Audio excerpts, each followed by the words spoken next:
It's not normalising, and to conflate it with suicide, which is a distressing part of our life at the moment and a part of our culture at the moment, distressing to all of us, particularly youth suicide. Conflating it with suicide is completely dishonest, and it is worlds away from assisted dying at end stages in a regulated environment with legal sanction. Rod, palliative care. On request. Okay. On personal request. On request, absolutely. It's still suicide in a narrower situation. It's a form of suicide. To say that it's conflating two different things is simply wrong. No, it's nonsense. Rob McLeod, palliative care specialist. No. Rod. I agree. I think there are similarities. I think they can't be conflated completely, but there are similarities. I think one of the issues that New Zealand has got to get to grips with is, are we going to be prepared to train enough doctors and nurses to provide adequate palliative care so that horrendous situations like the one you read out at the beginning from Brisbane can never happen here? Now, people will always talk about bad deaths, but the vast majority of deaths aren't bad. What we know is, though, that our medical students are not trained sufficiently in end-of-life care. In a 6-year training program, they'll spend possibly 6 hours at a hospice. They'll get a little bit of training from palliative medicine specialists, but that's not nearly enough. And I think maybe alongside, this discussion that we're having, we should be insisting that all New Zealanders have access to adequate, good and I've always supported that. I have always supported that position. Universally accessible, uniformly high-quality palliative care should be available to all. To Philip, isn't there something gloomy and science fiction-like in people painlessly and swiftly ending their days at some Dignitas clinic or some other efficient, high-tech assisted dying facility? Isn't that science fiction to you? Gloomy and science fiction? No, it sounds like a good society where people take responsibility for their own lives. I mean, we don't have to get permission to begin a life. Why do we have to get permission to end our own life? All right, Māmari? My response to that is, why is it that the untrammelled individualism of the pro-euthanasia voice, why is that so privileged as to strip away protections from those who are vulnerable? There are definitely vulnerable people in our society, and if this was to go ahead, it's a reasonable prospect that more Māori and Pacifica may actually utilise that service than will be proportionate, because that's what's reflected in suicide rates. And you can't just separate the two issues out. So I do worry about the risks to our vulnerable populations. I do wonder why the individual voice is being valued at the expense of the interdependent collective voice. I'm so sorry, this should have been an hour. We had Marvin Stevens, Marion Street, Philip Patson, Rob McLeod, Reverend Dave Mullen and Grant Illingworth QC. I really appreciate all you coming along, and we'll do it again, I promise you, sane people. I'm Wallace Chapman. See you tomorrow. Thank you.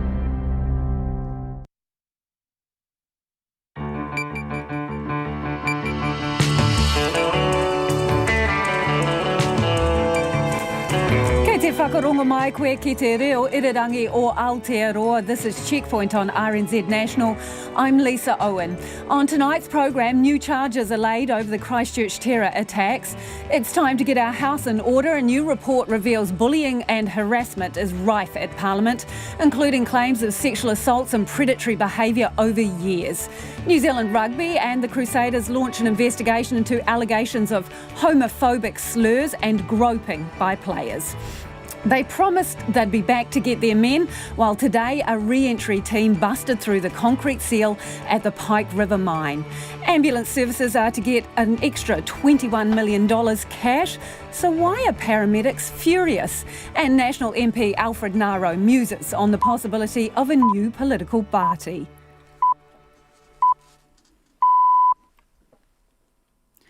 RNZ News at 5. Kia ora, ko Susana Leia, tawa tēnei.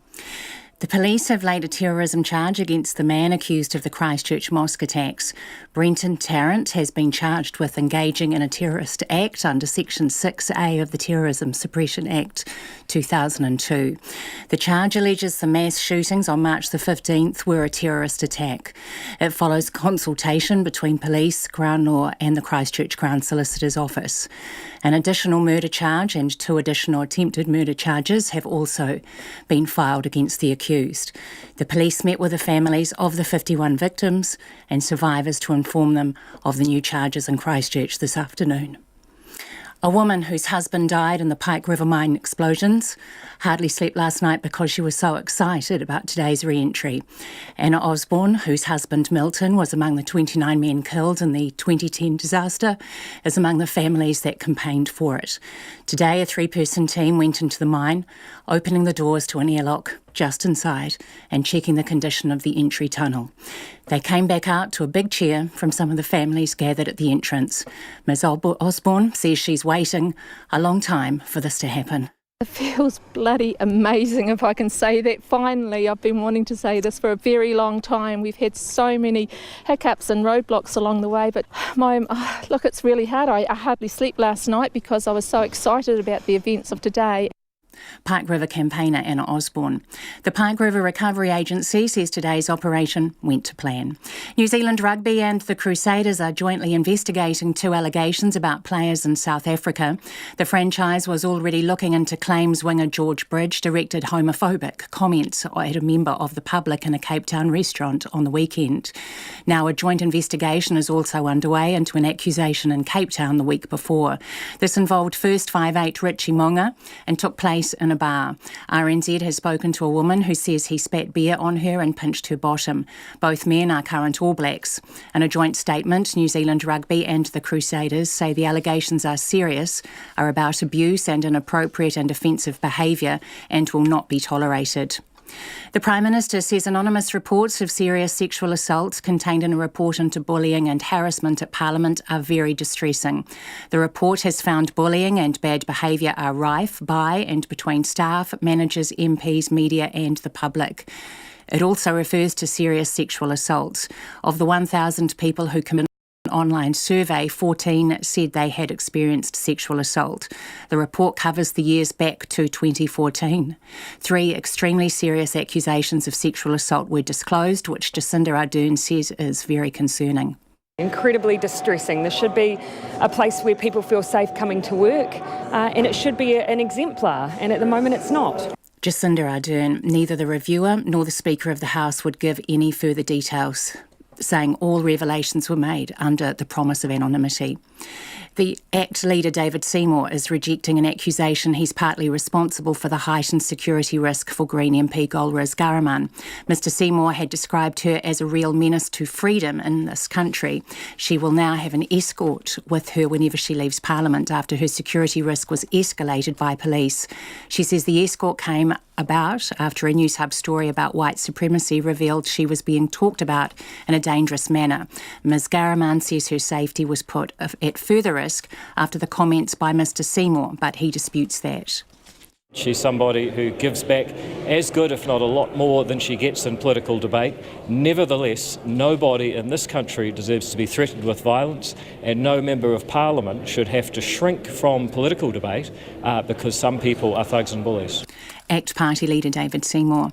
A human rights lawyer is calling for an urgent review of the police pursuit policy. A chase last night in the Auckland suburb of Te Atatu ended when a car crashed into a traffic island near a motorway off-ramp. 2 passengers are in hospital in a stable condition and the teenage driver was due to appear in the youth court today. Deborah Manning says that police should not pursue young drivers unless a serious offence has been committed. A soldier has been injured in a live fire training exercise at the same facility where an SAS soldier died earlier this month. The Defence Force says the soldier received a gunshot wound at the battle training facility in Ardmore in South Auckland. The soldier was taken to hospital by ambulance in a stable condition. The Defence Force says the activity has been suspended and a full investigation launched. Work to expand Auckland Airport's airfield by more than 250,000 square metres, or almost 20%, has begun. The upgrade will accommodate the 40 million passengers and 260,000 flights expected annually by 2044. A spokesperson says the project will add another taxiway and 6 areas for parking and service aircraft, as well as extending the existing taxiway. The work is expected to be completed by late 2021. It's 5:05. Three-time Formula One champion Niki Lauda, regarded as one of the finest racers of all time, has died at the age of 70. Lauda won 2 world championships in 1975 and 1977 with Ferrari and a third in 1984 with McLaren. The BBC's Ariane Shippers reports. Niki Lauda is considered one of the greatest Formula One drivers, not because of the number of his world titles, but for his sheer drive and determination. In 1976, he was seriously injured in a crash at the German Grand Prix. He came close to death and his face was badly burned, but 6 weeks later he was racing again, with his head still bandaged. He later became a successful airline entrepreneur, running Lauda Air, and fulfilled many executive roles in motor racing. But his near-fatal crash left him battling with health problems for the rest of his life. Ariane Shippers reporting. The Golden State Warriors have advanced to basketball's NBA Finals for the 5th straight year. The Warriors beat the Portland Trailblazers 119-117 in overtime to win the best-of-7-game Western Conference Finals Series 4-0. The Warriors will play the winner of the Eastern Conference Finals between the Milwaukee Bucks and the Toronto Raptors. Of the great Australian rugby careers, one of the great Australian rugby careers is finally over, with loose forward George Smith announcing his retirement. Smith's contract with English club Bristol finished over the weekend, leaving the 38-year-old to announce he would end a professional tenure that encompassed half his life, beginning as a dreadlocked teenager with the Brumbies in 2000. That's the news. Homophobia allegations in rugby. I experience this day after day after day after day in South Africa, and the queer community is very tired of these kind of things. Australians in New Zealand. And Australians discussing a move and disillusionment. They also voted in a poll that Jacinda Ardern was their most trusted politician. Transparency in Parliament. Without putting a GoPro on a minister's head, you won't know what they're up to every day. Know what they're up to every day. Morning Report with Corin Dan and Susie Ferguson, weekdays from 6. Then on 9 to noon, the outgoing head of the Commerce Commission looks back at 10 years in the job and some of his biggest cases. And after 10, award-winning writer Stephanie Johnson on her new non-fiction book West Island, a portrait of 5 20th century New Zealanders who made their lives in Australia. Join me, Catherine Ryan, on 9 to noon after Morning Report on RNZ National. Now the short forecast from Met Service to midnight tomorrow. Northland to Manawatu, including Coromandel, Bay of Plenty and the Central High Country. Cloudy periods, a few light showers mainly in the west. For the remaining North Island areas, also Nelson, Marlborough and Canterbury. Fine apart from areas of fog or cloud morning and night. Bulla to Fiordland, cloud increasing today and isolated showers developing. Periods of rain in Westland and Fiordland tomorrow. Southland and Otago, fine today apart from a few showers about the Stewart Island. Showers south of Gore tomorrow, but fine spells and isolated showers further north. Chatham Islands, occasional showers. RNZ National with Ndewar Stewart is up again tomorrow at 5 a.m. with First Up. Time now, 5:08. Thank you, Susanna. This is Checkpoint and I'm Lisa Owen. The police have charged the accused mosque gunman with engaging in a terrorist act. They say the charge under the Terrorism Suppression Act has been filed against Brenton Tarrant following a meeting with victims' families and survivors this afternoon in Christchurch.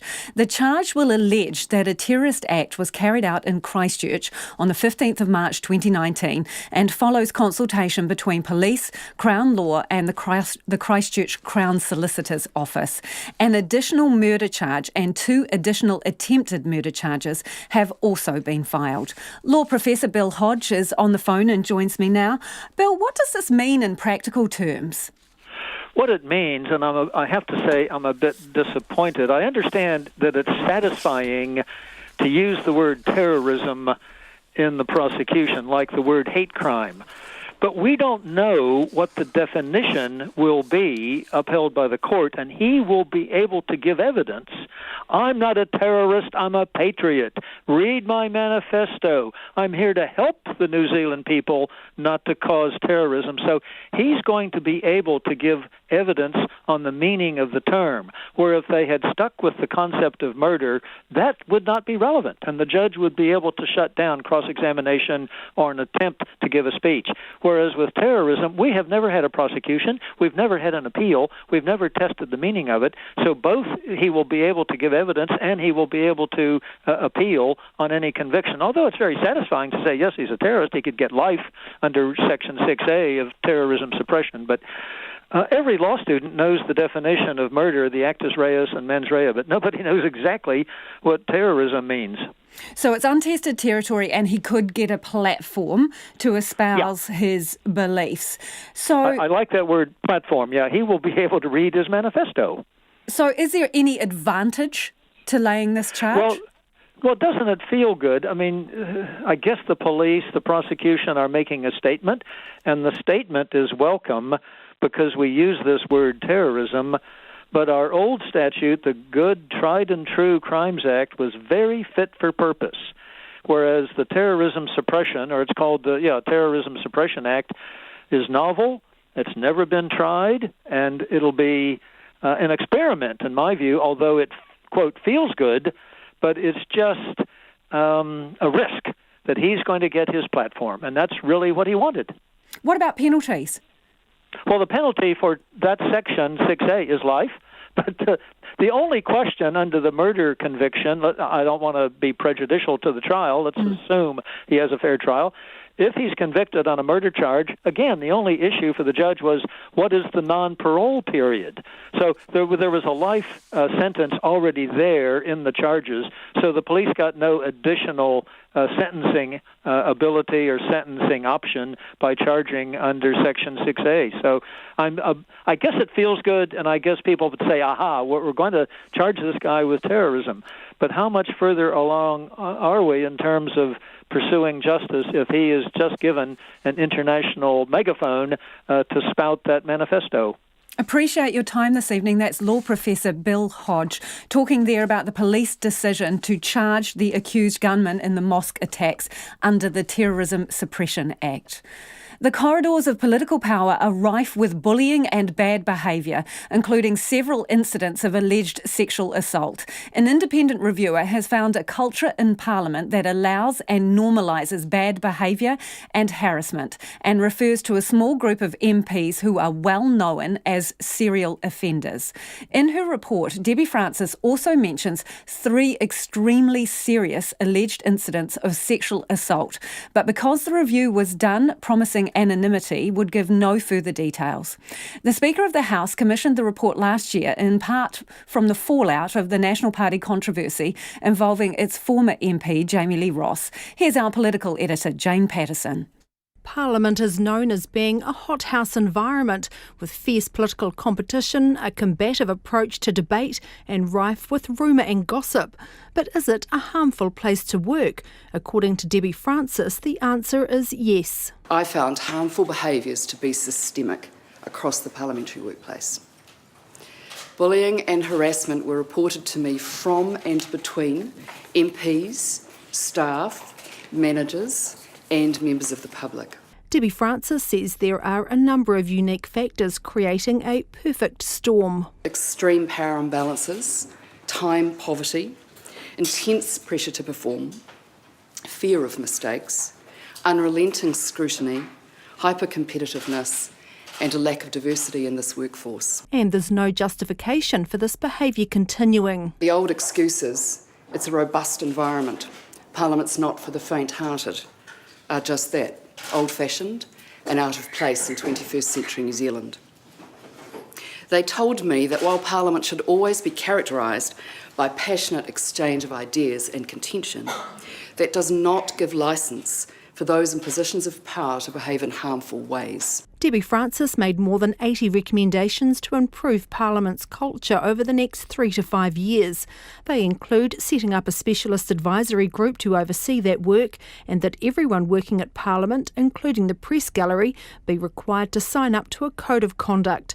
The report says while there are very good MPs and ministers whose staff said they loved working for, there's a small group of repeat offenders who never seem to be held accountable. The Speaker, Trevor Mallard, says he'll make sure the leadership of each party is made aware of such behaviour. That will mean that party leaders will be in full possession of information about the behaviour of their members, and it is my expectation that they will use that information if there is not improvement when it comes to selection processes, to make sure that the people who are responsible for selection are aware of the harmful behaviour. The report also refers to serious sexual assaults. Of the 1,000 people who completed the online survey, 14 said they'd experienced sexual assault, 4 male and 10 female. Ms Francis says there were 3 extremely serious alleged sexual assaults with what looked like a multi-year pattern of predatory behaviour, but she would give no further detail, including whether they involved MPs. That's not for me to say. I mean, this was not an inquiry or an investigation, as the Speaker said. So do we need one? Possibly. That's for others to consider, really. The Prime Minister Jacinda Ardern says MPs should be held to account, as people are in any other workplace. I'll be seeking to get regular reporting on staffing issues so that I can hold my own team to account. And look, they welcome that. Ms Ardern says the reported sexual assaults are incredibly concerning. Incredibly distressing. There should be a place where people feel safe coming to work, and it should be an exemplar, and at the moment it's not. The National Party leader Simon Bridges shares those sentiments. Deeply concerning. There's some things there that are really appalling, and look, this place, all the parties in it can and must do better. You know, personally, if I reflect back, I can't think of bullying instances, but that doesn't mean that it hasn't happened. It clearly has, and far, far too often. National carried out its own culture review after allegations of bullying and harassment in its own party. That report is completed but won't be released until the party leadership has a chance to see how it lines up with the Francis review. From Parliament for Checkpoint, Jane Patterson. Earlier, I spoke to Green MP and the Justice Under-Secretary on issues of sexual violence, Jan Logie. I started by asking if anything in this report surprised her. To be honest, I was shocked reading it, but not surprised, sadly. Why's that? Well, we know that bullying and sexual harassment are a problem right across the country, and that it's more likely that those behaviours happen in competitive, hierarchical workplaces with long hours. So, and you know, to be honest, we've all seen things that have disturbed us. So have you seen things in Parliament that have disturbed you? Yeah, of course, we all have. So what kind of things are you talking about? Just from my experience, just of sexist comments of people, I guess, just yelling at people and trying to make other people feel small. And it's not an uncommon dynamic in this place, to be honest. And a dynamic between who? The examples that you've just cited there that you have borne witness to, between what levels? So I have seen that between staff, I've seen that between MPs, and I've seen that between MPs and staff. So it's not a surprise to you. What do you do in those circumstances? Have you intervened? Well, that's the thing of reading this report. I was really reflecting on whether personally I had done enough. And I, to be honest, reflecting on it, I don't think I stepped in often enough. There were times I have stepped in, but overall, I hope every MP is reading this report and reflecting on what else we need to do to make this different, because everyone deserves to come to work and be safe and productive. And Parliament, we should be leading the example. So the report suggests a conspiracy of silence, and from what you're saying there, and I'm not wanting to put this all on you, of course, no. but you've been part of that conspiracy of silence. At times, I think, yeah. And I think this is across parties, and nobody I think we don't want anyone to think this is about everybody else but them. I think this is one of the key things for me in this report is I'm looking forward to all of us coming together and seriously considering these recommendations to make sure that we can fix this problem, because now we've been given the evidence of the scale of it, because I think sometimes we think if you see something of somebody behaving kind of badly, it's really easy to treat in isolation rather than think about it in that kind of compounding way. So, several times in this report, it refers to the fact that people told Debbie Francis, the investigator, that a number of people know the names of who the bullies are. Everybody knows who their harassers are. They are well known. So, to put it bluntly, do you know who the gropers and predators are? Do you have a fair idea? To be honest about that specific point, I don't. There are rumours circulate around Parliament, but which is also one of the dodgy dynamics about Parliament, is that these rumours circulate. But rumours can also be used as tools to try and undermine people. So I don't know who those people are, and particularly when they're talking about predatory behaviour, for me there's very clear lines around intervention. Okay, so if we can look at perhaps some of the most serious allegations here. 14 cases where people say they have been sexually assaulted during the course of their parliamentary work. Now, given what you know about sexual assault and the barriers to reporting, how likely is this to be an underestimate? Well, chances are that it is. And I do just want to specifically really acknowledge those people for coming forward and sharing their story to give us the opportunity to fix this, because every time somebody does that they'll be having to recall it all, and that takes a toll. And I think this really puts a huge onus on us across Parliament to make sure we turn this around and stop this happening to anyone else. But do you actually think that's going to happen? Because we have seen examples where we know women have made allegations and people are very quick to deny, to minimise, to diminish, and in some cases to cover up. Yeah. That's rape culture, and I think there's been an acknowledgement of the barriers to reporting and an acknowledgement of or recommendations that provide us with pathways around that, so that there'd be that independent complaints line, that there's also an external investigatory body, that there's mechanisms for reporting into parties, and I really hope that we do consider all of those things really seriously, because to give people the confidence that their disclosure is going to result in action and the protection, that's not business as usual. Is there rape culture within the walls of Parliament? There's rape culture everywhere in New Zealand.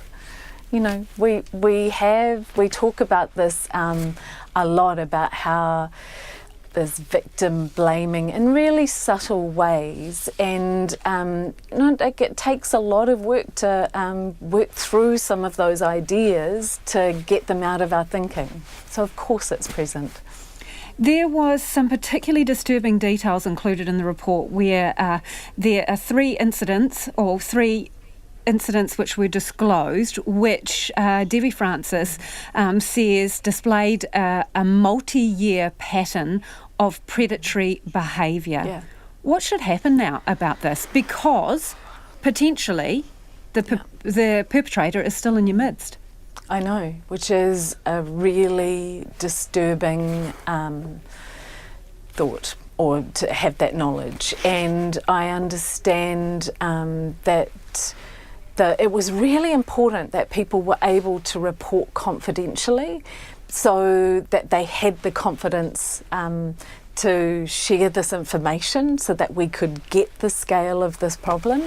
And what happens now, there are the recommendations, and whether any of those people, I dare say they're watching for our responses to consider whether they want to take that further. And I hope we all respond in a way that gives them that confidence to take it further.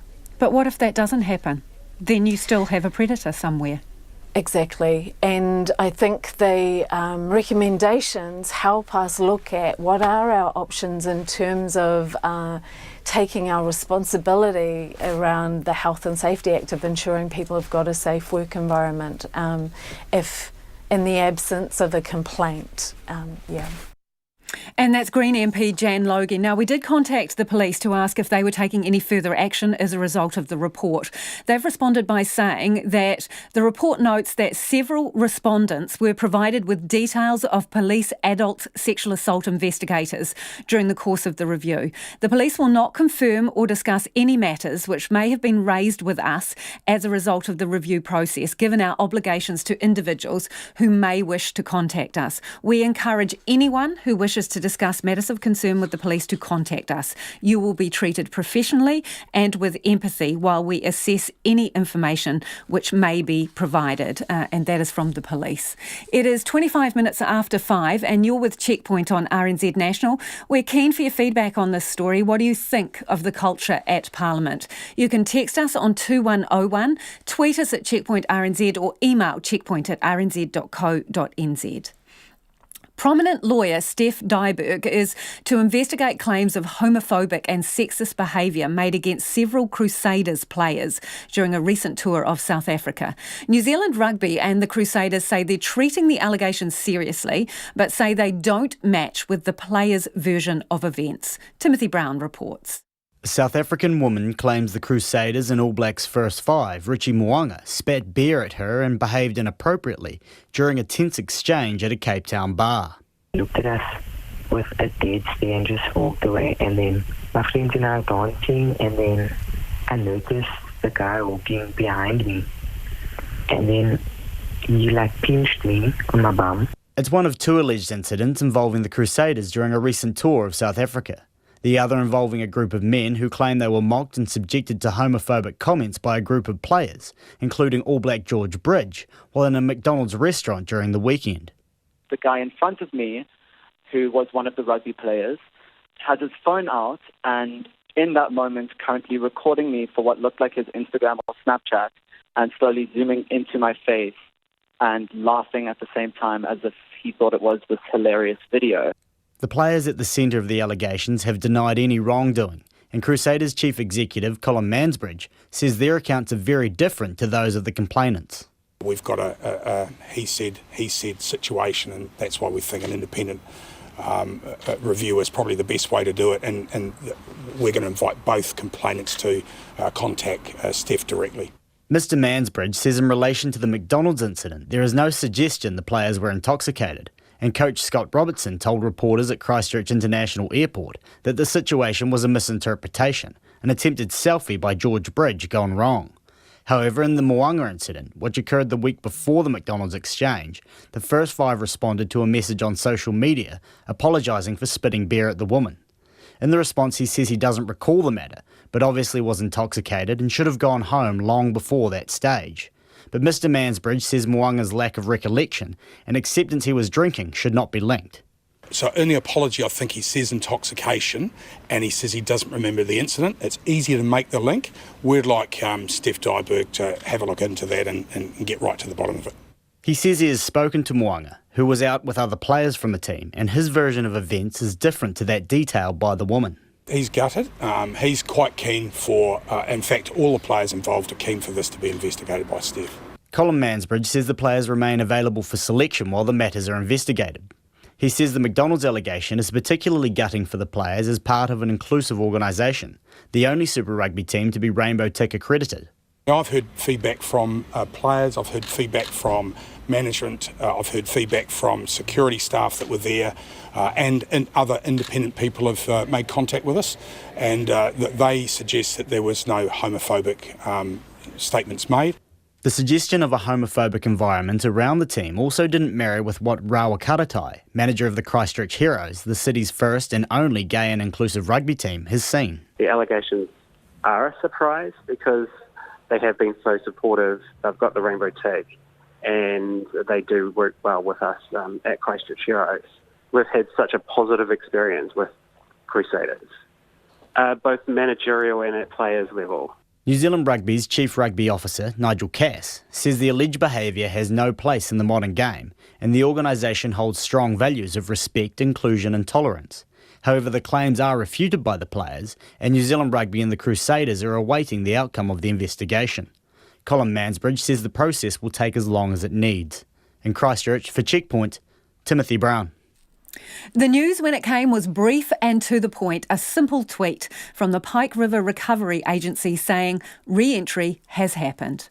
8.5 years after the Pike River explosion claimed the lives of 29 men in one of the country's worst ever workplace disasters, 3 men finally re-entered the mine's drift today. Many of the families have fought for years for manned re-entry in a bid to recover the bodies of their loved ones and gather evidence on what caused the explosion. Media weren't allowed at the portal as the concrete seal was broken. The footage was released by the Pike River Agency this afternoon, but media were allowed to speak with family members afterwards. Our reporter Logan Church and videographer Simon Rogers were there. As the sun broke through the morning mist above Pike River Mine, about 30 family members gathered at the gate to the road leading up to the mine. Anna Osborne, whose husband Milton died in the mine, has been fighting for years for it to be re-entered. It feels bloody amazing, if I can say that. Finally, I've been wanting to say this for a very long time. We've had so many hiccups and roadblocks along the way, but today's the day it's going to happen. And look, it's really hard. I hardly slept last night because I was so excited about the events of today. Just after 10 o'clock, those 30 family members hopped into vans for the 20-minute journey along a rough gravel road through the native bush to the mine entrance. Today's re-entry attempt was a marked contrast to earlier events, with the media not allowed on the site. The re-entry itself, though, took place around midday, with a 3-man team led by the mine's Chief Operating Officer, Niki Lauda. The families cheered as the mine was re-entered and the doors opened.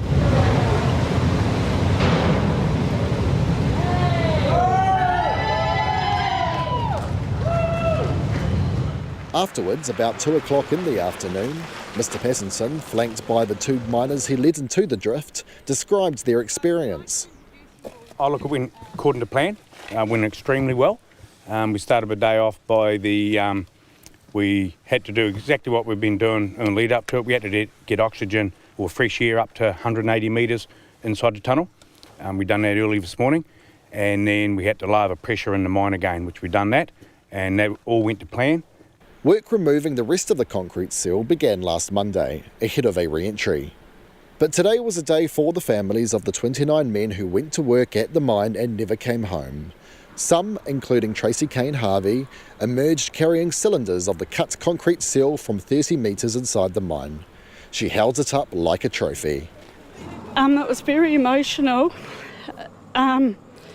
It was hard them looking back and seeing all the lights, something that we wish we could have seen nearly 9 years ago. But it has been good finally to, get to this stage, and maybe, just maybe, one day one of us may be lucky, and also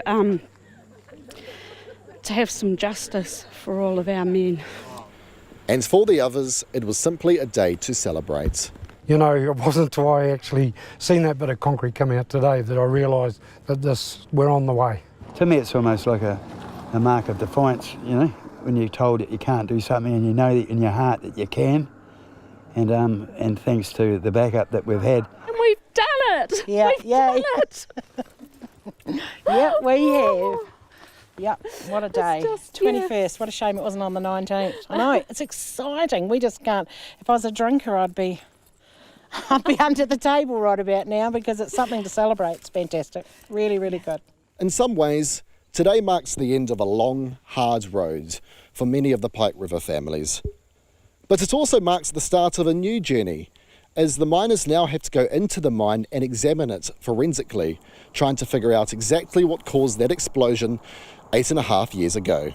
And now the question is, what are they going to find? On the West Coast for Checkpoint, Logan Church.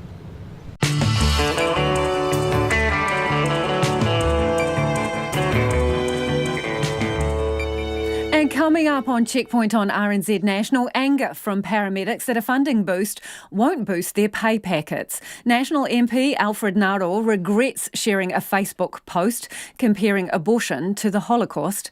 And former Formula One driver and three-time world champion Niki Lauda has died at the age of 70. Do get in touch about anything you've heard on the program today. You can text us on 2101. You can tweet us at Checkpoint RNZ or send us an email, checkpoint@rnz.co.nz. But it's time for the headlines now with Susanna. An Auckland University law professor is disappointed in the accused mosque gunman being charged with terrorism, saying it gives him a platform in court. Bill Hodge says laying the charge will enable the accused to defend his beliefs. Brenton Tarrant has been charged with engaging in a terrorist act under Section 6A of the Terrorism Suppression Act 2002. The charge alleges the mass shootings in which 51 people died were a terrorist act. 2 All Blacks are among those facing accusations of impropriety during the Crusaders' recent South Africa tour. Some players are accused of making homophobic remarks to a group of men in a Cape Town restaurant, and All Blacks' first 5 Richie Mo'unga is said to have spat beer on a woman and pinched her bottom. The incidents are being investigated by Wellington lawyer Steph Dryburgh. The Prime Minister and the opposition leader both say they're deeply worried about a report into bullying at Parliament and will act to hold MPs more accountable.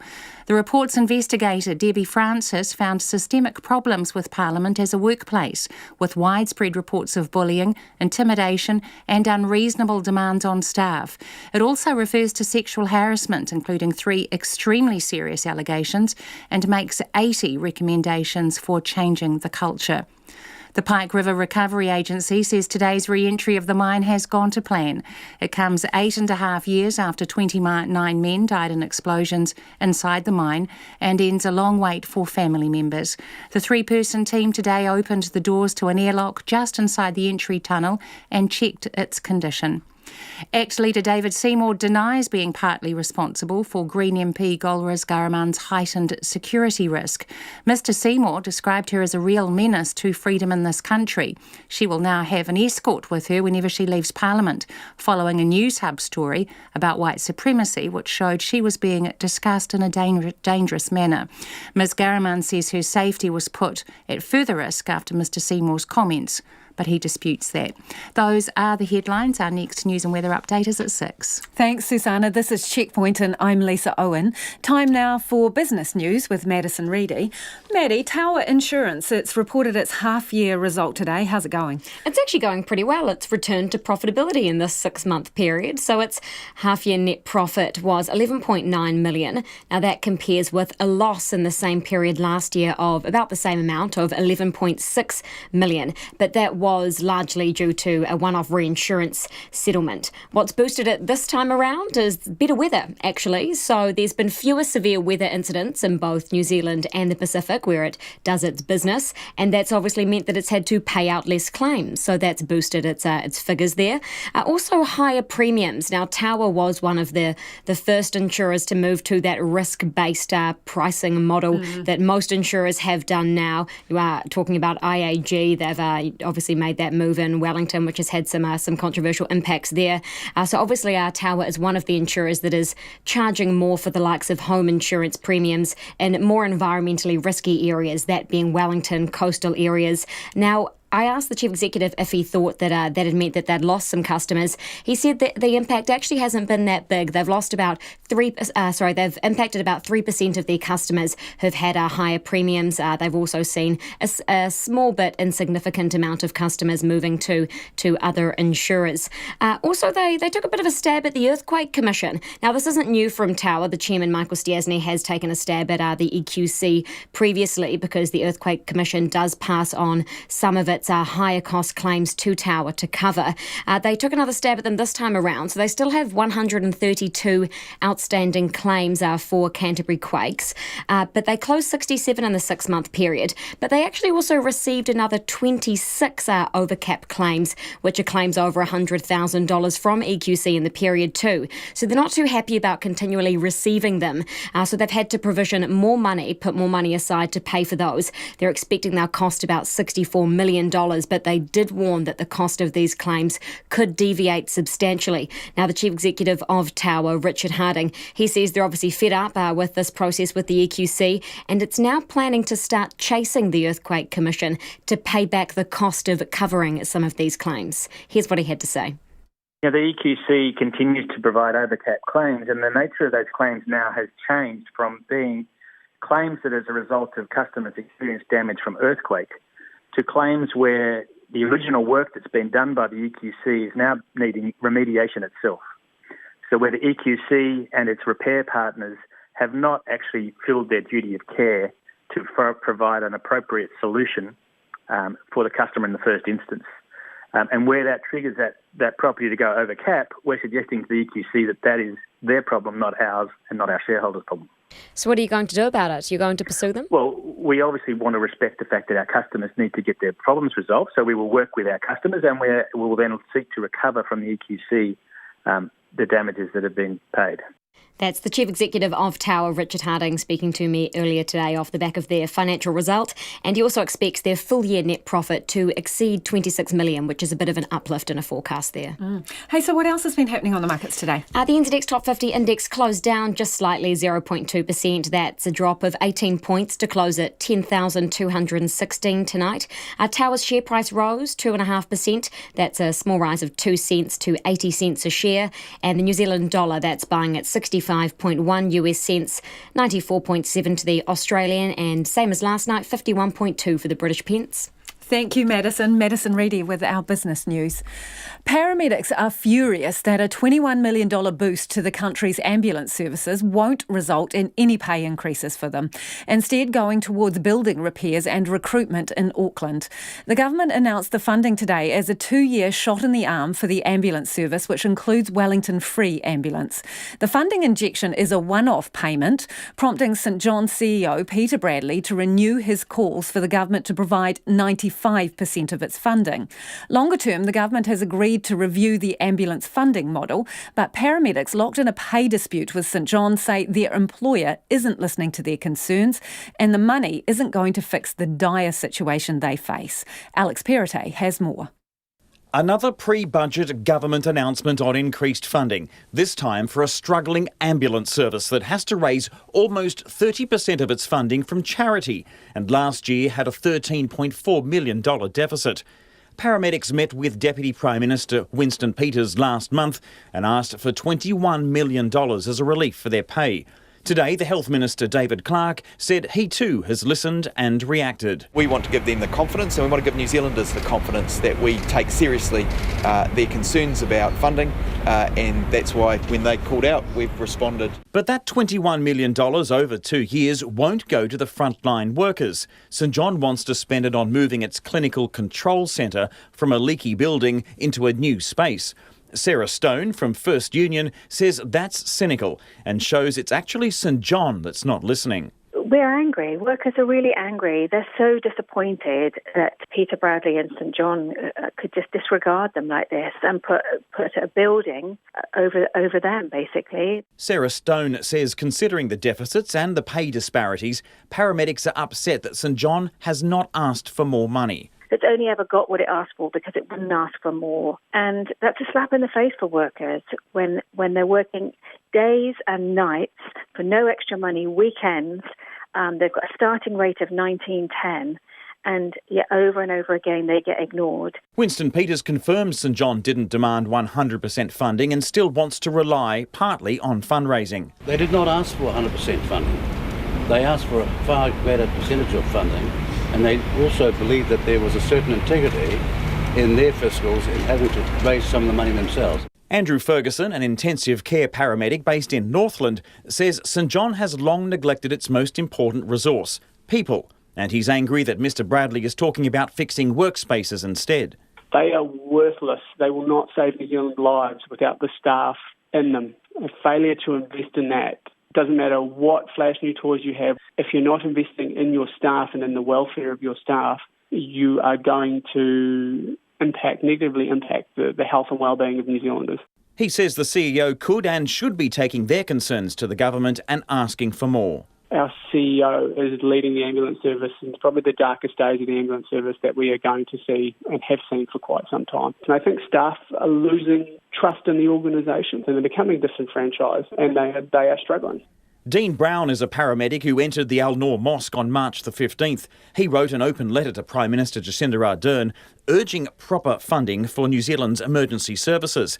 He says there's a huge drain on current and even future staff. He says 80% of a recent graduating class at a New Zealand university took up opportunities overseas. And in Auckland, St John is offering jobs to third-year paramedicine students.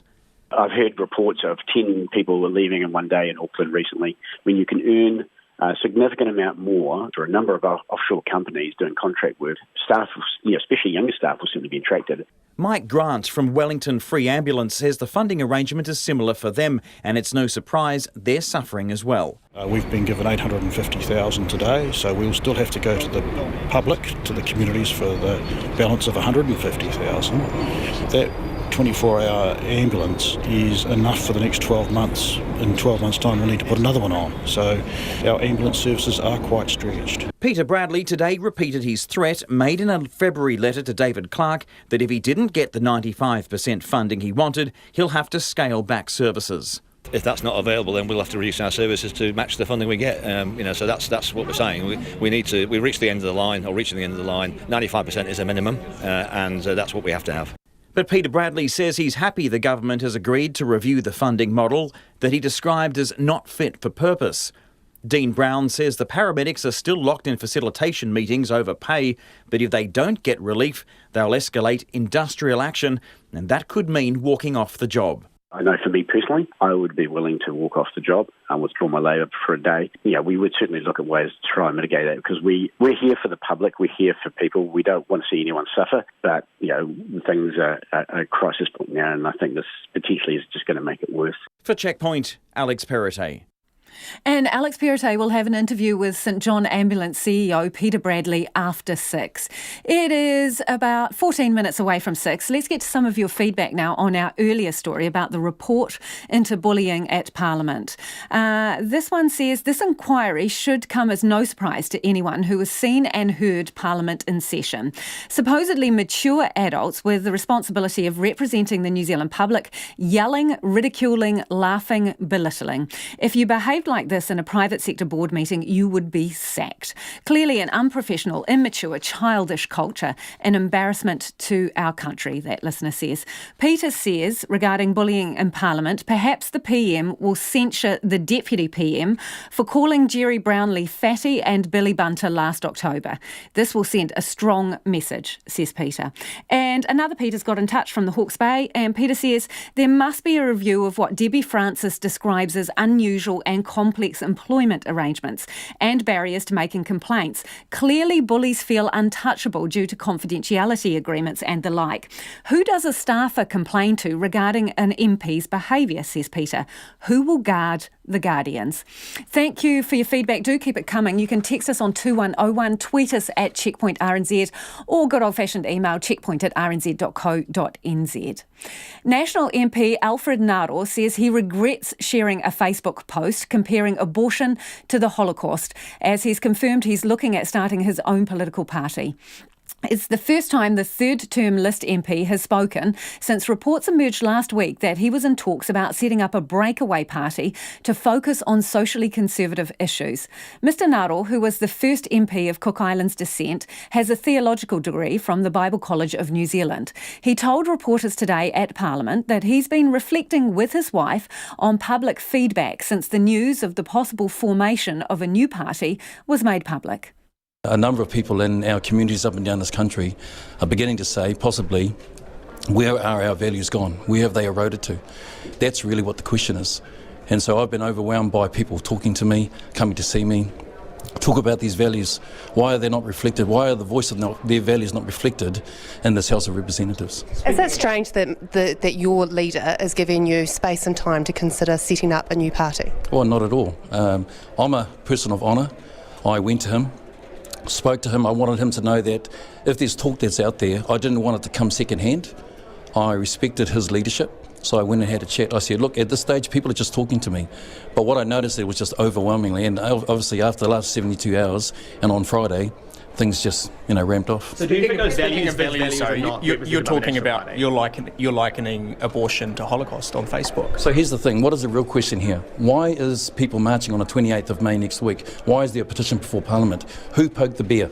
I tell you who poked the bear. It was this government that decided that in their recommendations, they want to go from 20 weeks to 40 weeks. Now, the question is, do you think New Zealanders accept that? Absolutely not. So the question is that people are saying is this government taking away the core values that this nation has stood on, that was founded on? But changing the number of weeks that you... Well, put it this way. I hadn't read the full part of that post, and you know that I'm the chairman of the Israeli Parliamentary Friendship Group. I speak at the Holocaust events, ceremonies as well. And so I didn't agree that was in the post. I hadn't seen it. I regret that. What I would put in there in place of Holocaust, I put the word tragedy. Why is it that there's 13,000 this year alone abortions? Since the 1970s, there's 500,000 abortions that have had. But the thing is this, you have to ask the question, why are people now starting to stir up when there wasn't that before? There was no petition, there was no march. They stirred up because this government has decided, in its so-called wisdom, to turn around and increase the abortion rate to go from 20 weeks to 40 weeks. That's the real question here. Do you believe abortions remain in the Crimes Act? I believe the fact is that there's a debate at the moment that's being had and people are actually saying that this is not good enough. We don't believe what's happening. But here's the thing. Has any woman actually ever been made to feel like a criminal? Absolutely not. Those provisions have been there for some time. So the issue is this. If it's going to be an issue of concern and of conscience to this nation where people are saying, do you accept that we should have abortions at 40 weeks? We're talking full term. Now, that's the question you need to have out there. No one has abortions that late without a medical reason for it. Well, hang on, no, there's more than that. You need to actually do your research. You should do your homework. In order for you to actually set up a new party, would you expect a dirty deal to be done in a seat for you? Well, Joe, you know me. I don't do dirty deals. I'm a man of honour. I'm a person that actually, I'll do the best thing I can to the right thing that I would do. That's who I am. Is botany an option for you? No. And that's just speculation. And can I just say this? Jamie Lee Ross, one hand was saying good things about me last week. This week he's saying some other things. I just want to put to rest. I'm not a threat to Jamie Lee Ross. I'm not turning around to do anything untoward to the people even of Botany. And so no, there's no. That's just speculation. What seat would you consider running in? Well, look, those are considerations for tomorrow. No, they're not for today or for another time. But what I want to say is this. For me, my convictions are the fact is that whether it be in the National Party or in a new party, I want to hold on to those convictions. I want to answer the cry that's out there in our community where people are saying, actually, our values have eroded. Where are our values in this nation? When we're talking about tomorrow, about euthanasia, we're going to change the course of a nation. And why isn't it that you as the media haven't done your job? There's 38,100 submissions that the most since in the whole of 165 years. Why are you not actually printing that story? When the values of this nation are being spoken quite clearly, why are you not coming down tomorrow or today at 6 o'clock down the library to hear doctors and hear lawyers turn around and say why this bill is a tragedy to this nation? You're not doing that. So I'll do my job, but how about you do your job too? Why don't you print the truth? Why don't you tell the people of this nation what they need to hear and what they're not hearing? Because that's your job, not my job. How long is Simon Bridges giving you to think about this? Space. What space? Well, it's time. It's time to reflect on it. He's doing the right thing as the leader of the party, which is giving us space. All of us have considerations. I've done the honourable thing. I've gone to him, spoken to him about it. I've appreciated that he's given me that space to be able to do that. And that's National MP Alfred Naro speaking to reporters at Parliament today. And Mr Naro was speaking there about abortions. In case you were wondering, in 2017 there were 72 abortions over 20 weeks in New Zealand out of 13,285. And the overall number of abortions in New Zealand each year has been trending downwards. It is 7 minutes away from 6. I'm Lisa Owen and you're with Checkpoint on RNZ National. Parents from Marlborough Boys College in Blenheim have spoken of their grief and anger over a sex scandal that's erupted at the school. The college has confirmed a teacher is on leave while authorities investigate what the school calls a sensitive matter that might involve a student. Our Nelson Marlborough reporter Tracy Neal has the story. In a quiet, sunny town of 30,000, local woman Helen says word travels fast. It's only going to take one person to say a name, and then you know what it's like in Blenheim. Everything goes around everywhere, it's suddenly everyone will know. The Marlborough school won't give details of what's happened, but it's reportedly linked to allegations a teacher had sexual relationships with students over several years.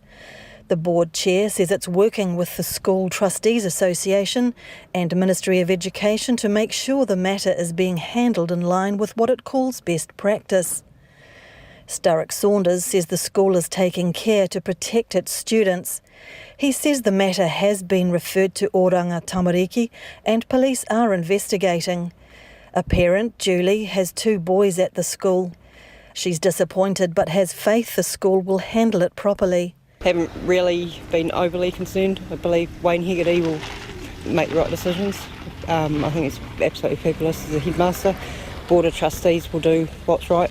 Julie says she understood video footage that formed the basis of the allegations was shared widely and fast.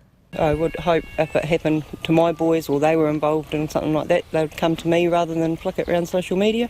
Another parent broke down in tears, saying she's upset for the school and its reputation and is furious with the teacher at the centre of the allegations.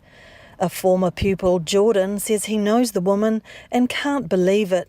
When I was there, she's taught real good teacher, everyone would listen to her, she knew how to manage and handle everything if bad things went on, she knew what she was doing. Other locals say they're shocked by what they've heard but want to see what comes out of an investigation.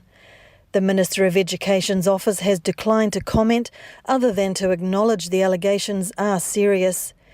In Blenheim for Checkpoint, Tracy Neal. It's about 5 minutes to 6 and you're with Checkpoint on RNZ National. The former Formula One driver and 3-time world champion Niki Lauda has died at the age of 70. The Austrian died overnight, 8 months after receiving a lung transplant. Lauda won titles in 1975, 1977 and 1984 and was hugely admired and respected in the world of motor racing. In a remarkable career, he won 2 titles for Ferrari and 1 for McLaren and came back from an horrific accident that left him severely burned and injured in 1976. The BBC's Joe Wilson looks back on his life. Niki Lauda excelled and somehow survived in a desperately dangerous era. He defied his wealthy family's orders to be a racing driver. With Ferrari, Lauda dominated Formula One. Already world champion in 1975, more glory seemed certain at the 1976 German Grand Prix. Other drivers had rescued him from the wreckage. Lauda 6 weeks later, wounds barely healed, ready to race again. He'd heard the doctors predict he'd die from lung damage. He'd implored himself to fight. When that feeling came, you get a big fright. You're really worried and frightened that you're going to die. And then that means you start everything possible to keep you going. And you can't start your body because the body doesn't react. You only can start the brain. That means you hear voices, you ask why is, for example, names. Why is he here and why is he not here, and things just to keep the brain working, and when the brain works, the body starts to work sooner or later. In 1977, he was world champion again. The championship was Lauda's. 4th place at Watkins Glen in the autumn was enough to regain the world title. A staggering feat, acknowledged when the BBC reviewed the sporting year. Regaining the Drivers' World Championship only 14 months after his crash in Germany, Niki Lauda wins the BBC trophy for the Outstanding Overseas Personality of the Year.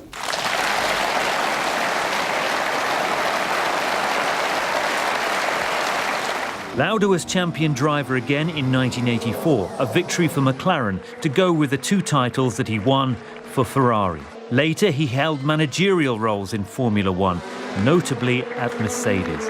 Niki Lauda lived to inspire new generations in the sport, which so nearly claimed his life decades before. And that report from Joe Wilson there. There's enough time now for a little bit of your feedback. Let's return to our earlier story. This is about the mosque-accused gunman who is now facing a charge on under the Terrorism Suppression Act. Daniel says if we don't know the legal definition of terrorism more than a decade after the law was enacted, isn't it time that we found out? Erin says, read the terrorism charge, Parliament has passed that legislation and it has to be tested eventually. The risks of using it now would exist in any case tried under this section, says Erin. And Glenn has contacted us to say, I heard your legal academic, and that was Professor Bill Hodge, who we had on earlier in the program, say that the terrorism charges were feel-good and highlighted the risks of the untried nature of these charges. Please, some common sense, says Glenn. If the Christchurch attack is not terrorism, then how many people have to die and have to be terrorised before a perpetrator can be charged with terrorism? Not pursuing terrorism charges would give licence to other extremists to perpetrate similar or worse attacks. And if the attacker had been Muslim, then no one will question terrorism charges, says Glenn. On the subject of Alfred Naro, he has said today that he is musing over whether to form a new political party with conservative issues at its core. Linda has said, why is he being paid by us if he's not working for us but working on his own new party? RNZ News at 6. Ngā mihi nui ko Susana Leata with tēnei. The police have laid a terrorism charge against the man accused of the Christchurch mosque attacks. Australian national Brenton Tarrant has been charged with engaging in a terrorist act under Section 6A of the Terrorism Suppression Act 2002. Katie Scotcher reports. The charge alleges the mass shootings on March the 15th were a terrorist attack. It follows consultation between police, Crown Law and the Christchurch Crown Solicitor's Office. An additional murder charge and 2 additional attempted murder charges have also been filed against the accused. The 28-year-old already faces 50 murder charges and 38 charges of attempted murder. He is next due to appear in court on June the 14th. The police met with the families of the 51 victims and survivors to inform them of the new charges in Christchurch this afternoon. Call Katie Scotcher aho. Just over $9 million will be allocated in the budget to boost the Office of Ethnic Communities. The Minister, Jenny Salesa, says it's crucial for diverse and multi-faith communities to be connected, engaged and supported, especially in the aftermath of the mosque attacks. Ms Salesa says the extra funding will be used to boost grants for community programs and initiatives that promote leadership, culture and connectedness. The Office of Ethnic Communities will also get an extra 15 staff across the country. The manager of Christchurch's first gay and inclusive rugby team says he's surprised by the allegations levelled at a group of Crusaders players. Several players, including All Black George Bridge, are accused of making homophobic remarks to a group of men in a Cape Town restaurant after their draw against the Stormers during the weekend. The Crusaders are the first and only Super Rugby team to be Rainbow Tick accredited as an inclusive organisation. Raua Karetai, who manages the Christchurch Heroes, says the allegations of homophobia don't marry with the Crusaders organisation he knows. The allegations are a surprise because they have been so supportive. They've got the rainbow tag and they do work well with us at Christchurch Heroes. We've had such a positive experience with Crusaders, both managerial and at players level. Raua Karetai. A week earlier, All Blacks first 5 Richie Mo'unga is said to have spat beer on a woman and pinched her bottom in a Cape Town bar. The Pike River Recovery Agency says today's re-entry went according to plan. A 3-person team opened the door to an airlock just inside the mine tunnel and checked its condition. They came back out to a big cheer from some of the families gathered at the entrance. It's the first step in a plan to explore the 2.3-kilometre long entry tunnel in the search for the 29 men who died and clues as to what caused the mine to explode in 2010. Dingy Pattinson from the agency says everything went as it should. Oh, look, it went according to plan. Went extremely well. We started the day off by we had to do exactly what we've been doing in the lead up to it. We had to get oxygen or fresh air up to 180 metres inside the tunnel. We've done that early this morning. and then we had to lower the pressure in the mine again, which we've done that, and that all went to plan. Dingy Pattinson, the first attempt earlier this month, was called off at the last minute due to unusual gas readings. Political leaders described the report into bullying at Parliament as confronting, with some aspects deeply concerning. The report covering the last 5 years finds bullying and bad behaviour is rife by, as well as between, staff, managers, MPs, media and members of the public. Here's our political editor, Jane Patterson. The report was done by independent reviewer Debbie Francis, who found systemic problems with Parliament as a workplace. Bullying, intimidation and unreasonable demands on staff were widely reported. Sexual harassment, including 3 extremely serious allegations, were also referred to. Details about them won't be revealed, as those who spoke up did so under the promise of anonymity. Both the Prime Minister and the Leader of the Opposition described the findings as deeply concerning and say they'll act to hold MPs more accountable. The report makes 80 recommendations to change Parliament's culture. From Parliament, Jane Patterson. Scientists have warned global sea level rise could be double that predicted because of the rate at which ice is melting in Greenland and Antarctica. Until now, experts have anticipated seas could rise by just under 1 metre by 21,000. A new study says a 2-metre rise would displace hundreds of millions of people. A human rights lawyer is calling for an urgent review of the police pursuit policy. A chase last night in the Auckland suburb of Te Atatu ended when a car crashed into a traffic island near a motorway off-ramp. 2 passengers are in hospital in a stable condition and the teenage driver was due to appear in the youth court today. Deborah Manning says that police should not pursue young drivers unless a serious offence has been committed. We all know that young people's brains haven't developed properly, and so we just say again that New Zealand Police needs to review its police pursuit policy to stop these chases and crashes and deaths of our young people. Human rights lawyer Deborah Manning. It's 6:05. All Blacks Richie Mo'unga and George Bridge are free to play for the Crusaders this weekend while an investigation is carried out into accusations they engaged in offensive behaviour in South Africa. New Zealand Rugby has asked its independent complaint service to handle the allegations, which emerged following separate late-night incidents while the Crusaders were in South Africa recently. The Crusaders' chief executive Colin Mansbridge says the pair won't be stood down for Saturday's match against the Blues in Auckland. 3-time Formula One champion Niki Lauda, regarded as one of the finest racers of all time, has died at aged 70.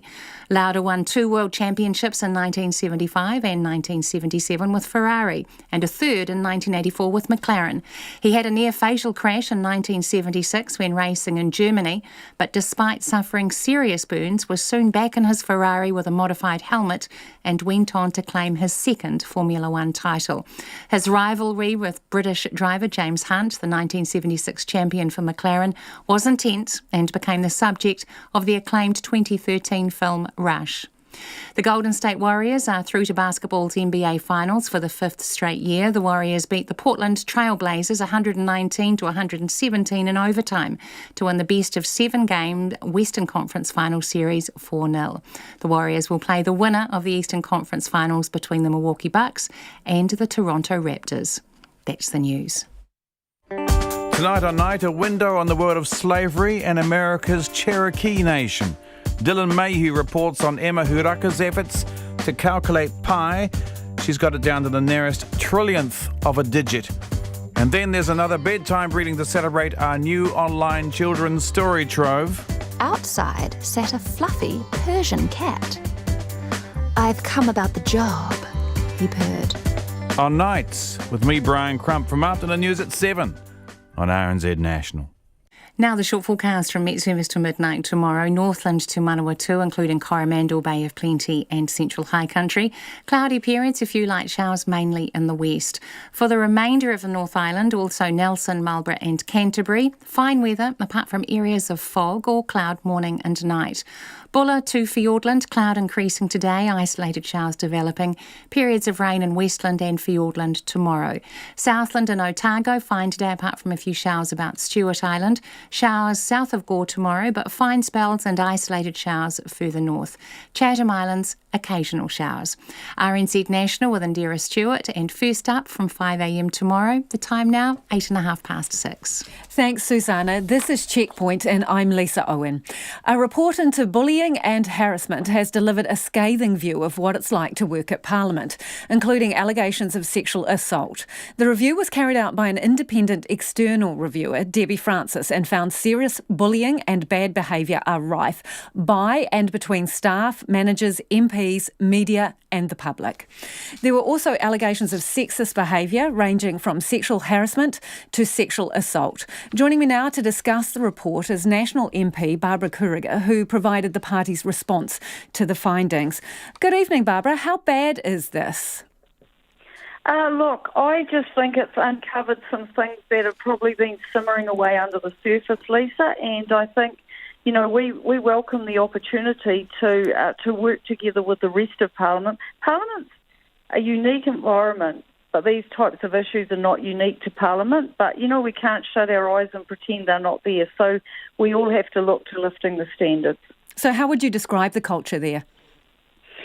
Look, it's a fast-moving pace, and I think it's one of those, because it's, if you look at all the staff there employed on event-based management, so when government change, you know, people usually work for one side or the other. They don't work for, you know, there's not many completely neutral people who work right across the system.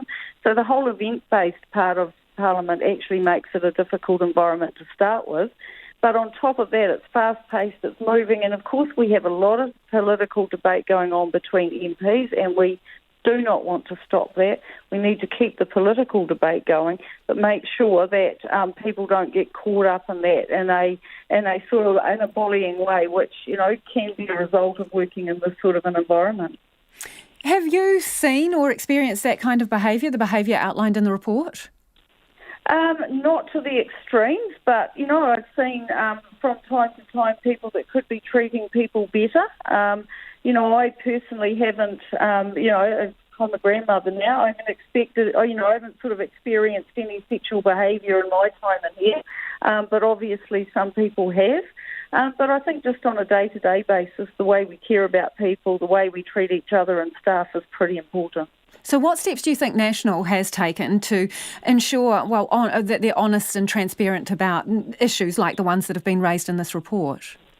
Well, look, we're all open and on board, and we're as committed to any other party as saying, look, if there's some issues that we can help with around this building that involves our people or our party, then we're on board. And I think, you know, the good thing about this whole report is I think every party's taking a look at itself, and we're committed in our group of people to working with all the parties to make sure that none of it's acceptable. Are there problems within your party? Look, I think if you had to be honest, you know, we've had a fairly big experience in our party in the last little while, which everyone's kind of aware of, and I don't want to go into, but you know, you're all aware of the issues that we've had. And I think, you know, when something like that happens, you start reviewing and thinking about, you know, how we all behave to each other. And we certainly don't, you know, I don't see any massive problems, but sometimes I see little things that, you know, people, you just stop back and think and say, you know, perhaps that's not the way to speak to someone or work with someone or deal with someone. So it's that type of thing most of the time. Do you think you or any other members of the National Party have been part of the conspiracy of silence that is referred to in this report? I've, you know, been fairly upfront at dealing with anything that I've seen and been brought to me, and I would say most other people would say the same thing. I think the problem that we have in here is that there's not been a safe zone, and one of the things that has been talked about in this report is creating a safe zone, because, you know, people actually want to build a career, or, you know, they're not quite sure who to go and talk to in the hierarchy, because they're looking at their career and thinking about, you know, how do I stay in this building? And so there's not a safe zone. So I feel comfortable that I've dealt with things that have been brought in front of me. But I think there's things that sometimes people want an independent, safe zone person to go and speak to that's not somebody that's in the corridor or in the building or, it's important that they have that opportunity to just go and talk it out with somebody. And if one of the good things that's come out of this is that will be developed. So there were 3 extremely serious incidents mentioned in this report where it was suggested there's been predatory behaviour over a number of years. I mean, do you know who they're referring to there?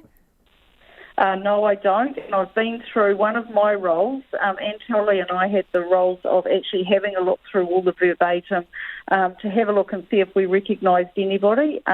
Because, obviously... Did you recognise anyone from that report, Barbara?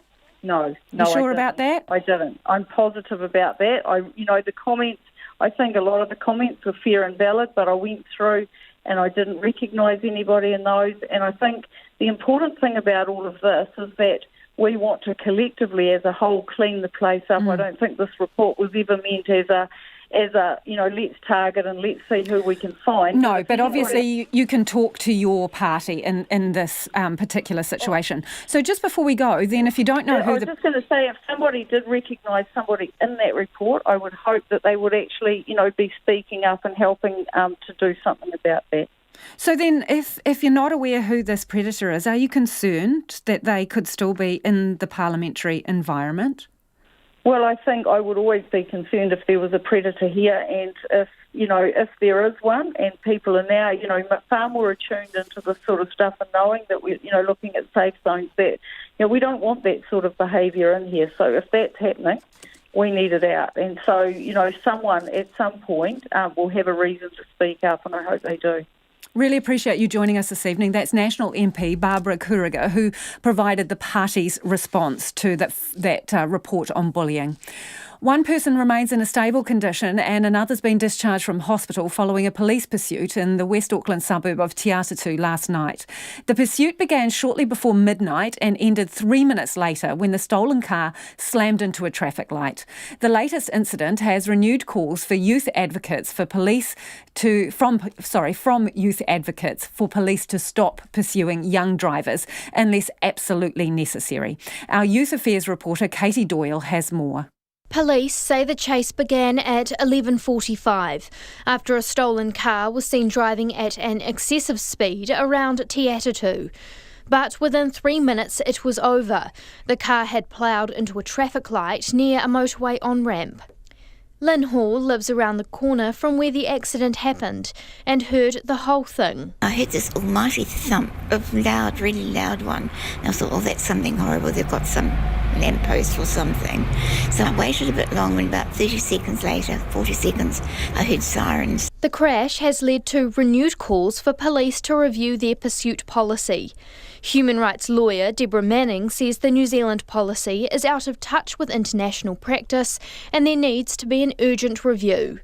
Ms Manning says while that happens, police should cease pursuing young drivers unless they have committed a serious offence. We all know that young people's brains haven't developed properly, and so we just say again that New Zealand Police needs to review its police pursuit policy to stop these chases and crashes and deaths of our young people. In the past 2 years, more than 980 young drivers have been pursued by police and 4 have been killed.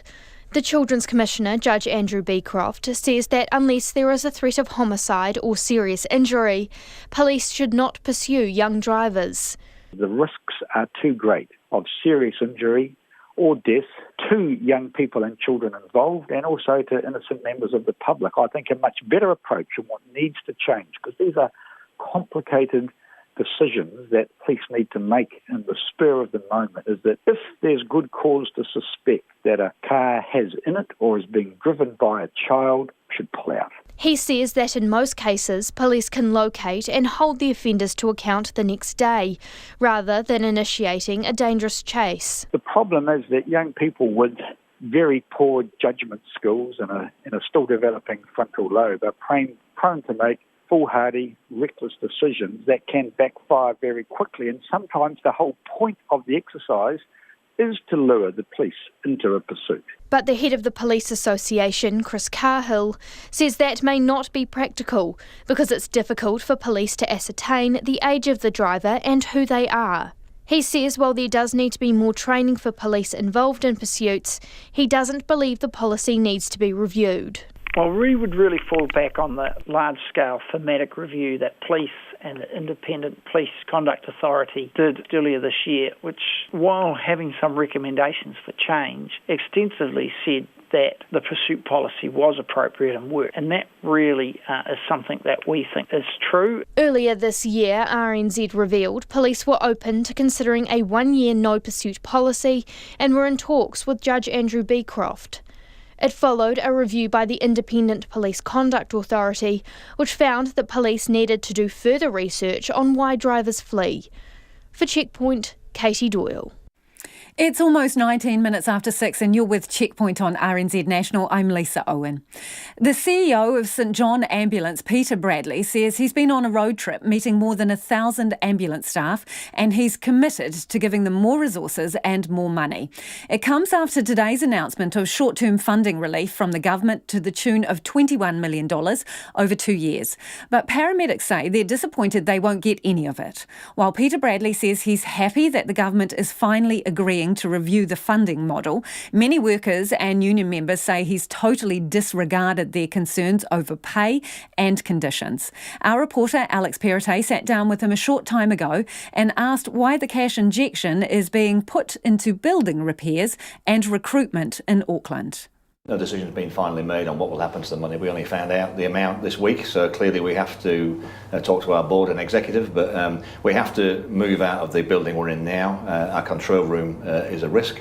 It's a hazard. It's on our risk register, so this is our busiest control room in New Zealand, so we have to move out. So that's got to happen, come what may. So this, and given the nature of this funding, which is one-off, some of this money will lend itself to moving into out of the control room. But is that a greater risk than the risk that we've heard about staff as well as patients who are treated maybe at their homes or other places in public? We've been hearing superlatives one after the other. I've got we're buggered, we're stuffed, we're at breaking point. We have cities like Hamilton left with one ambulance for hours over a night if there's a purple call out in a regional place like Raglan. Why is that not a more important risk? Well, both are risks, I suppose. It depends on what we're talking about here. We have to be clear that we've got a national contract to deliver emergency ambulance services with the ACC and MOH. That requires us to hit response time targets. We hit those targets. If the government wants to invest more in our staff and set the targets at a different level, then of course we can put more staff on the road. Of course, we have already put additional staff in Christchurch in February without any money for that. And some of this money that we've just been given will be used to put additional staff. And the final decision on where they will go has yet to be made, but some in Auckland. That's staff in Auckland, of course. And not just Auckland. Yeah. Not just Auckland? No, decision. Okay. Yeah, we do a resourcing plan each year and say where do we need additional staff, and so a decision will be made in the next few weeks about where those staff should be. And that will relieve stretched staff because they can take breaks and you can replace them with other staff. That's obviously going to help. But what they have been arguing is that we need better pay, better conditions. Yeah. Some staff paid under $20 an hour for the amazing work that they do. They say that you told them in a meeting that you haven't asked for all the funding that's needed. At times you've been concerned about your own job progression and job prospects. Is that true? My own job? No, well, I'm the chief executive, so there's nowhere else for me to go beyond the job I'm in. So it doesn't affect my job at all. I think when I was asked some months ago, this was about 9 months ago now, had I lobbied hard for additional pay beyond the normal inflationary levels for our staff? The answer was no at that time. Since then, of course, we've put a budget bid into the government for what will be around $400 million over 4 years. So part of that, it does include a workforce review. I want to pay my staff more. We will pay our staff more. This workforce review will result in a significant uplift for our staff. But you're only asking for 95% funding. Some paramedics say even with 100% that won't work. You're running a deficit last year of $13.5 million. Why aren't you asking for at least 100% funding? Well, it's complicated. It's a complicated story, to be honest, because actually the funding we have to find currently is around $60 million a year. We're asking for $100 million a year.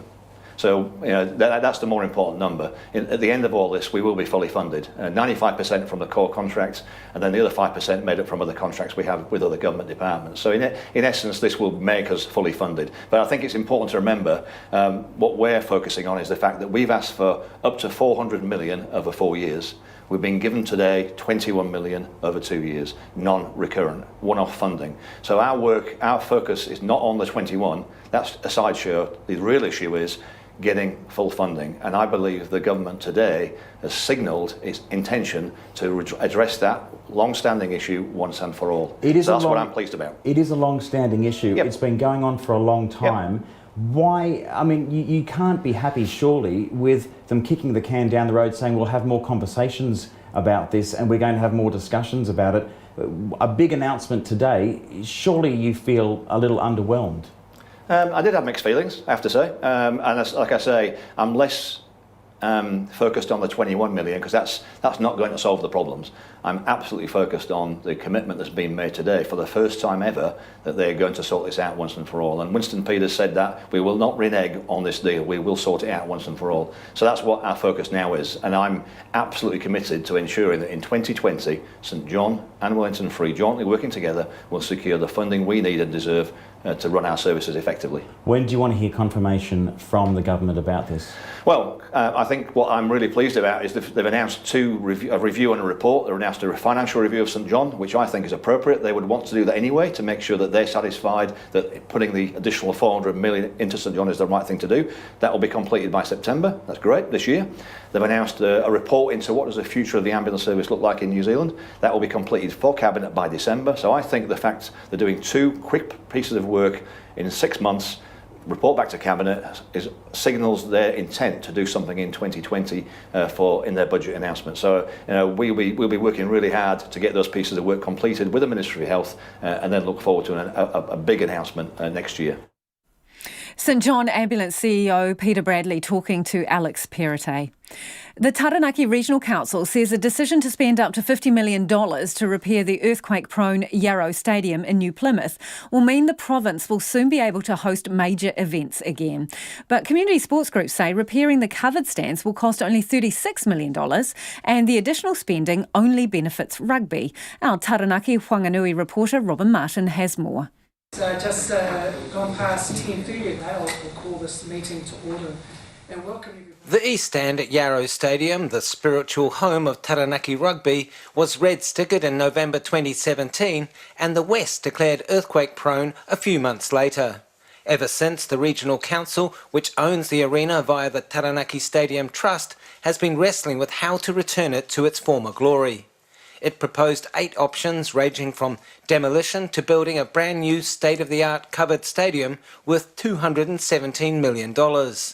Its initial preference was for a $55 million project, reinstating the stands and making general upgrades to the facility. But its chairman, David McLeod, says the council has listened to submitters to its annual plan and scrapped about $7 million in upgrades. I think in a general sense, it's the items that were not on the main ground and not on the stands themselves. There were a number of items out on the field, number 2, number 3 and number 4. So it's actually putting those items on hold and so that we can have further consultation to make sure that spend is wise. The upgrades, however, still include a $2.5 million standalone administration block and gym for Taranaki Rugby. Mr McLeod says he understands community groups' concern about the lack of sports facilities, but that was not the Regional Council's focus. Remembering that we at the Regional Council were interested in a stadium that catered for national, international sports and other events type thing.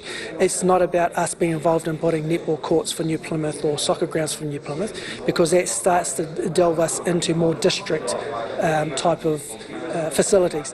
Sport Taranaki's Teresa Campbell says the council has missed an opportunity to be visionary. Instead of just being involved with one facility, they could look at what Northern Regional Council did and put a levy across regional-wide facilities rather than the focus on one facility. I mean, they are the Taranaki Regional Council.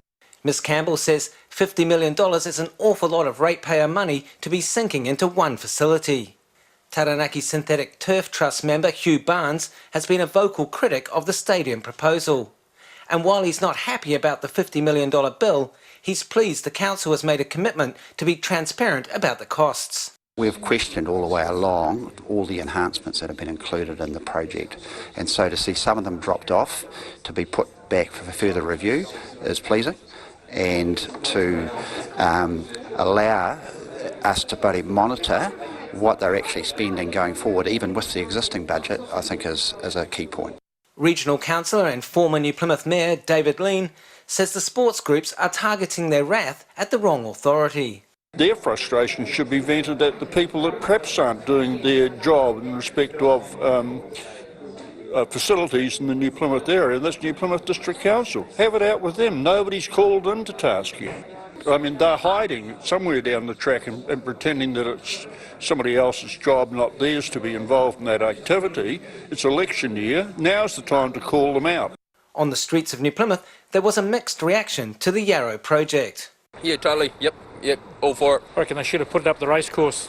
Totally new building. The one that got's a lemon, and it's going to stay a lemon. I think, go for it. I think it's on par for where it should be. It is really unnecessary, unneeded, and also really supports those who are already privileged enough to buy the tickets. I'd love to see it back to its glory days when we were defending the Shield and All Blacks are playing there. Rugby has money, no other sport does.